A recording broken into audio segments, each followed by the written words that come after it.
사랑하는 은혜와 진리 장로교회 교회 여러분, 어젯밤도 평안하셨습니까? 오늘도 지치고 낙심한 자를 어루만지시며 위로하시는 우리 예수 그리스도의 은혜를 기억하며 하나님의 말씀의 자리로 나아가는 저와 여러분이 되시기를 주님의 이름으로 축원합니다. 오늘 새벽에 만나 본문은 민수기 3장 40절에서 51절입니다. 민수기 3장 40절에서 51절을 제가 읽어드리겠습니다.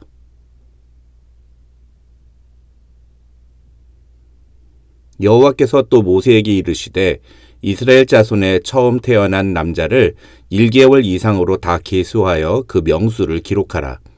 나는 여호와라. 이스라엘 자손 중 모든 처음 태어난 자 대신에 레위인을 내게 돌리고 또 이스라엘 자손의 가축 중 모든 처음 태어난 것 대신에 레위인의 가축을 내게 돌리라. 모세가 여호와께서 자기에게 명령하신 대로 이스라엘 자손 중 모든 처음 태어난 자를 기수하니 1개월 이상으로 계수된 처음 태어난 남자의 총계는 22,273명이었더라.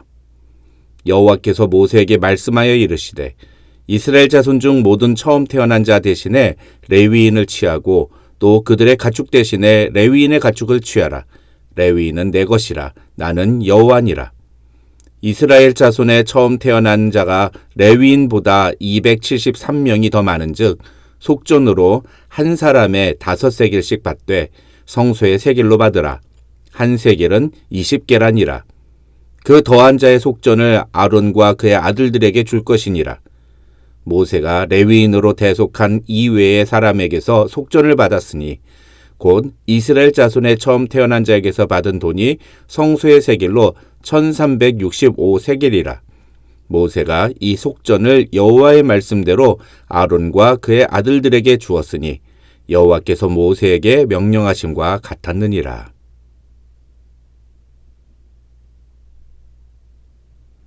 지난주에 민수기 3장 1절로 13절을 다룰 때 저는 1절로 13절 중에 11절로 13절의 내용은 오늘 본문인 40절에서 51절과 연결된다고 말씀드렸습니다. 11절에서 13절의 내용은 레위 지파에서 태어난 1개월 이상 된 남자는 이스라엘 12지파에 속한 각 가문의 장자를 대신할 것이라는 것이었습니다.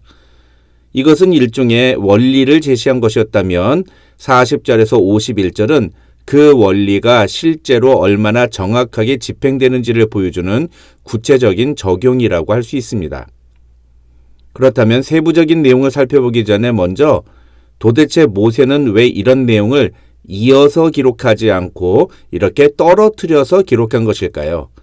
학자들은 그것을 세 가지로 설명합니다. 첫째는 이런 방식이 고대 히브리 문학의 독특한 샌드위치 구조 기법이라는 겁니다. 즉 11절로 13절과 40절로 51절은 결국 하나님이 레위인은 내 것이라고 선언하시는 것이 핵심인데 이러한 결론 사이에 기록된 레위인에 속한 세 가문의 인구와 그들에게 주어진 임무는 결국 레위인이 하나님의 소유가 되어서 어떤 사명을 감당해야 하는지를 보여주는 문법적인 장치라는 것입니다. 둘째는 11절로 13절에서 이스라엘 각 가문의 장자 대신에 레위인 남자를 대속물로 받겠다고 선언하신 하나님의 말씀이 얼마나 실제적으로 가능한지를 보여주기 위해서 14절로 39절에서는 레위 지파에 속한 가문의 인구가 몇 명인지를 계수하고 그러면서 그들에게 주어진 각각의 임무를 소개하고 있으며 40절로 51절에서는 그렇게 계수된 레위 지파에서 태어난 남자의 숫자와 이스라엘 민족 각 가문의 장자의 숫자를 대비시키는 내용이 제시되고 있다는 해석입니다. 마지막으로 11절로 13절에서 장자 대속의 원리를 말씀하신 후에 40절로 51절의 내용을 곧바로 이어서 말씀하지 않고 레위 지파의 각 가문의 인원과 그들이 거처할 장소 그리고 그들에게 주어지는 사명에 대해 먼저 언급하신 것은 레위인들이 단순히 이스라엘 12지파의 장자들을 대신하는 용도로만 쓰기 위해 선택된 민족이 아니라는 점을 보여주기 위해서라는 해석입니다. 다시 말해서 레위인들도 하나님께서 그들에게 주시는 레위인들만의 고유한 사명이 있다는 것을 분명하게 보여주시기 위해서 13절에서 39절과 같은 내용이 추가되었다는 것입니다. 어쨌든 이렇게 11절로 13절에서 언급된 장자 대속의 원리에 맞추어 오늘 본문인 40절로 51절의 내용을 하나씩 살펴보도록 하겠습니다. 먼저 40절에서 하나님은 이스라엘 자손의 처음 태어난 남자를 1개월 이상으로 다 계수하여 그 명수를 다 기록하라고 명령하십니다. 하나님이 모세에게 이스라엘 자손 중에 처음 태어난 남자를 1개월 이상으로 다 계수하라고 명령하신 이유는 무엇일까요? 그것은 두 가지로 대답할 수 있습니다. 하나는 이스라엘 민족 전체의 장자의 숫자를 파악하기 위해서입니다. 그렇게 되면 이스라엘 민족의 전체 가문의 숫자가 파악이 됩니다. 둘째는 그래서 그 숫자와 레위인 중에 1개월 이상 된 남자의 숫자와 비교하고, 그래서 그렇게 비교를 통해서 레위인 남자들이 이스라엘 자손의 각 가문의 장자들을 대신할 수 있는지를 확인하기 위해서입니다.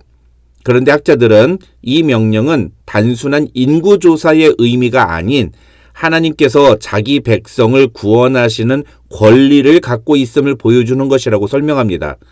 다시 말해서 하나님께서 이들은 내 소유다라고 말씀하실 때 그것은 단순히 하나님의 소유물이라는 의미만을 말하는 것이 아니라 그래서 하나님께서 그들을 책임지시고 보호하시겠다는 사실을 함께 담고 있다는 것입니다. 출애굽기 12장과 13장을 보면 출애굽 전날, 즉 6월절 날 밤에 하나님은 이스라엘 자손 중에 사람이나 짐승을 막론하고 모든 처음 태어난 것은 다 내게 속했다고 말씀하시면서 그날에 애굽 땅에 있는 모든 처음 난 것은 다 죽이셨지만 어린 양의 피를 바른 이스라엘 가문의 집안에 있는 모든 장자들은 생명을 보존하셨습니다. 하나님은 이 준엄한 심판과 구원의 사건을 통해서 이스라엘 자손에 속한 모든 처음 태어난 것은 다 내 것이라고 선언하셨습니다. 그렇다면 그렇게 하나님의 소유가 된 이스라엘 민족의 모든 처음 태어난 장자와 가축들은 모두 다 하나님께 징집되어야 되지 않겠습니까? 하지만 하나님은 그렇게 되면 벌어질 여러 가지 혼란과 충돌을 막기 위해서 그들을 대신할 존재를 정하셨습니다. 그것이 바로 레위인과 레위인의 가축입니다. 그래서 41절을 보면 하나님은 이스라엘 자손 중에 모든 처음 태어난 자 대신에 레위인을 내게 돌리고 또 이스라엘 자손의 가축 중에서도 모든 처음 태어난 것 대신에 레위인의 가축을 내게 돌리라고 명령하십니다. 이것은 레위인의 봉사와 섬김이 곧 이스라엘 12지파에 속한 모든 가문의 장자들의 섬김을 대신한다는 의미입니다. 다시 말해서 이스라엘 12지파에 속한 모든 가문의 장자들은 실제로는 성막과 관련된 어떤 일도 하지 않지만 자신을 대신한 레위인을 통해서 하나님의 소유로 하나님을 위해 자신이 감당해야 할 책임과 의무를 다하게 된다는 것입니다. 이 개념을 정확하게 이어받는 것이 바로 오늘날의 11조 개념입니다. 오늘날 우리가 11조를 구별하여 하나님께 드려야 하는 이유는 11조에서 1이 10분의 1의 의미로서의 1이 아니라 모든 것 중에 처음을 상징하는 의미로서의 1을 의미하기 때문입니다. 그래서 11조를 드린다는 것은 하나님께 내 전부를 드린다는 것과 같은 뜻입니다. 그렇게 자신의 모든 것을 하나님께 드리는 마음으로 11조를 드리는 것은 우리가 하나님의 소유라는 사실을 고백하는 것과 같다는 것입니다. 어떤 목사들은 11조는 구약에만 나오는 개념이고 신약에서는 연보로 대체됐다고 말합니다. 또 공부를 좀 많이 했다는 어떤 목사는 예수 그리스도께서 우리 모두의 11조가 되셔서 하나님께 드려진 바 되셨기 때문에 우리가 11조를 하는 것은 예수 그리스도의 십자가 죽음을 무시하는 것이라고 주장하기도 합니다. 그들의 주장이 아주 틀린 것은 아닙니다. 그리고 어떻게 보면 결국 11조 논쟁은 신자들이 각자 어떤 신앙을 가지고 있느냐에 달린 것이라고 할 수 있습니다. 하지만 제가 믿는 11조에 대한 개념은 그런 계산적이고 신학적인 것이 아닙니다. 저는 11조는 하나님의 통치를 고백하며 하나님을 자신의 왕으로 예수 그리스도를 자신의 주인으로 인정하는 하나님 나라 신앙을 가진 사람이라면 반드시 해야 하는 믿음의 표현이라고 생각합니다. 왜냐하면 말씀드린 것처럼 11조는 우리 자신이 또 우리 가정이 하나님의 소유라는 사실을 믿음으로 고백하는 표현이기 때문입니다. 어쨌든 그렇게 해서 세어보니 이스라엘 자손들 중에 장남의 숫자가 총 22,273명이었습니다. 그런데 39절을 보시면 레위인 중에 1개월 이상 된 남자의 숫자는 모두 22,000명이었습니다. 다시 말해서 레위인이 273명이 부족했던 것입니다. 하나님은 그 대신에 한 사람당 5세겔씩 계산해서 속전세를 아론과 그 아들들에게 주라고 명령하십니다. 5세겔은 성인 남성의 20일치 임금에 해당되는 금액이라고 합니다. 여기서 속전이란 몸값을 치른다는 의미로 기독교의 핵심 사상 중의 하나이며 하나님의 은혜를 보여주는 대표적인 개념입니다. 이 속전을 요즘 우리가 쓰는 단어로 바꾸면 바로 구속입니다. 값을 주고 샀다는 것입니다. 이 속전을 최종적으로 완성하신 분이 바로 하나님의 아들 예수 그리스도이십니다. 예수님은 우리의 죄값을 대신 지불하심으로 우리를 속전하셨습니다. 그런데 그 속전의 값이 좀 이상합니다. 하나님은 한 사람당 5세겔, 즉 성인 남성의 20일치 품삯에 해당되는 돈을 속전으로 내라고 명령하셨습니다. 이 정도의 액수는 사실 한 사람의 몸값치고는 그리 비싼 것이 아닙니다. 도대체 왜 이렇게 적은 액수를 속전으로 정하신 것일까요? 그것은 사람의 몸값이 그렇게 싸다는 의미가 아니라 적은 물질로도 생명을 속하시는 하나님의 은혜를 보여주시는 것입니다. 다시 말해서 하나님은 돈이 많이 필요한 분이 아니라는 겁니다. 하나님은 10개 중에 하나만 하나님께 드려도 전부 드린 것으로 인정하시는 그런 분이라는 겁니다. 그러나 그 한 개는 반드시 처음 것이어야 합니다. 5세겔도 마찬가지인 겁니다. 5세겔은 매우 적은 액수임에 분명하지만 그 속전세를 통해 하나님을 온전히 인정하는 마음으로 나아가면 하나님은 그 마음을 받아주시겠다는 것입니다. 오늘 말씀을 통해 우리는 하나님께서 레위인을 통해 장자를 대속하시는 하나님의 은혜에 대해 살펴보았습니다. 그리고 이 대속의 은혜를 믿음으로 고백하는 것이 바로 11조라고 말씀드렸습니다.